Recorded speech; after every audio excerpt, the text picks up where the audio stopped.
que la Ville de Québec est exclue des bonnes grâces du gouvernement du Québec. On a entendu le puissant ministre Fitzgibbon hier parler de Lévis quand on lui parlait de l'abandon à Québec du projet Innovitam.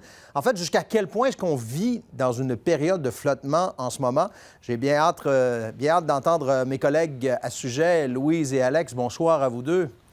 Bonsoir, Bruno. Bonsoir, Louise. Bonsoir, Bruno. Bonsoir, Alex. Peut-être que, Bruno, d'entrée de jeu, on peut dire qu'on peut peut-être pas reprocher à un ministre de Montréal de confondre la Ville de Québec à la région de Québec quand vient le temps de parler d'investissement, comme l'a fait M. Fitzgibbon.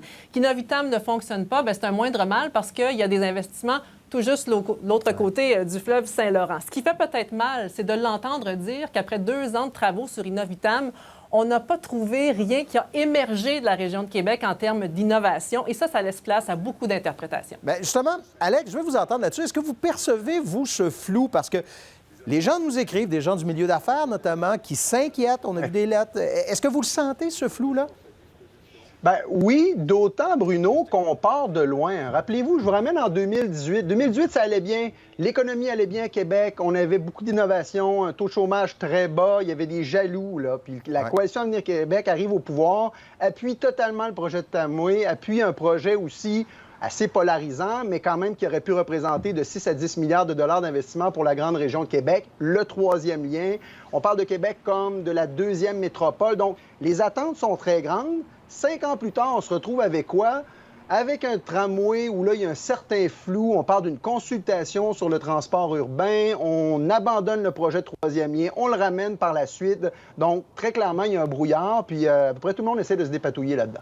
Oui, puis on n'a pas senti l'intérêt ou l'engouement de la part du ministre responsable de la capitale nationale, Jonathan Julien, cette semaine et dans les semaines précédentes pour venir rappeler quels ont été les investissements, les projets réussis dans la capitale nationale par son gouvernement. Et quand la réponse vient de Mme Guilbeault, l'ancienne ministre responsable de la région, comme on l'a vu aujourd'hui, et que sa solution, c'est la ZEM, la zone économique métropolitaine, une chose, comme dirait M. Labombe, qui a une patte en l'air parce qu'on ne sait pas trop où on s'en va avec cette réflexion-là qui a cours depuis plusieurs mois. Bien, on n'est pas dans le concret en ce moment, on est encore dans les concepts et les gens dans la région de Québec se demandent un peu où on s'en va avec tout ça. Le seul qui reste, comme le disait Alex, le seul projet qui reste, bien, c'est le tramway qui est toujours au bord du précipice. Ouais. Louise, je reviens sur la nouvelle Innovitam que vous avez sortie un petit peu plus tôt cette semaine. On l'a compris, puis on a compris le ministre tantôt là, lorsqu'il parlait de l'abandon de ce projet-là, mais ça peut arriver qu'un projet ne fonctionne pas, mais jusqu'à quel point c'est symptomatique d'un malaise qu'on sent à Québec? On ne peut pas mettre le doigt dessus, mais ça se sent. Bien, on commence à le sentir, puis les langues commencent à se délier d'ailleurs là-dessus. Parce qu'il faut dire que quand M. Marchand est arrivé à la tête de la Ville, ça va faire bientôt 2 ans, on a eu, comme chez les gens d'affaires, une espèce de lune de miel, un peu pour lui donner de l'espace, du temps, pour voir comment il allait s'engager au niveau économique dans la région de Québec. On était aussi dans une situation de post-pandémie, donc tout le monde était en train d'atterrir. On attendait que la poussière retombe.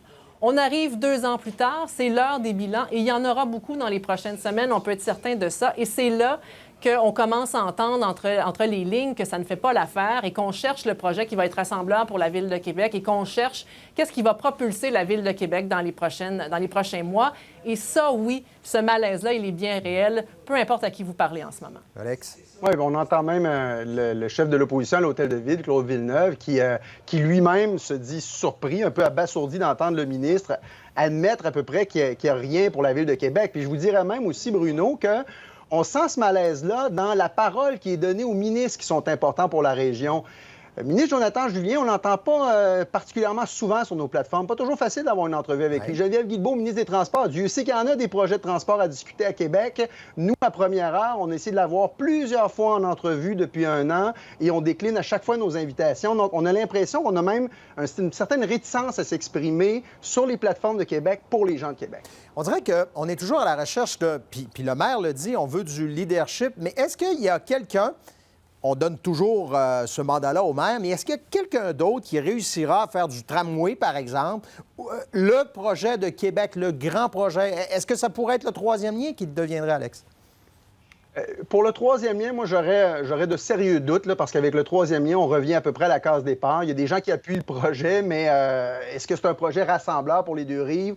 Ça reste à voir, ça reste à discuter. Pour ce qui est du tramway, ce qu'on a vu cette semaine est assez intéressant parce qu'il y a une espèce de contre-attaque où là, on sent que la société civile pourrait porter le ballon avec le maire Bruno Marchand parce que la sortie d'une quinzaine d'organisations qui sont venues lancer un appel cette semaine, on parle de représentants de l'industrie, la Chambre de commerce, la Banque nationale, le Mouvement des jardins, l'Université Laval, des groupes communautaires, des groupes pour l'environnement aussi, qui se mettent ensemble, qui disent on a besoin de ce projet-là à Québec, de ne pas le faire envoie un très mauvais signal à la communauté d'affaires.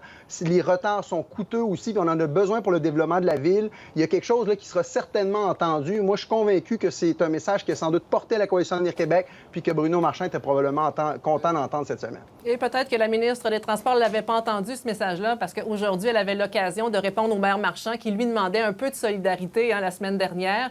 Et elle a été assez cassante là, sur ses propos. Elle renvoie encore la balle au maire de Québec et elle dit clairement là, qu'il devra faire preuve d'acceptabilité de ce projet-là dans la région de Québec. Alors, tout n'est pas gagné. Sur le troisième lien, je vous dirais qu'on n'en a presque pas parlé cette semaine, à l'exception de M. Duhem, qui a présenté un projet essentiellement le même qu'il avait présenté durant la campagne électorale avec quelques branches de plus.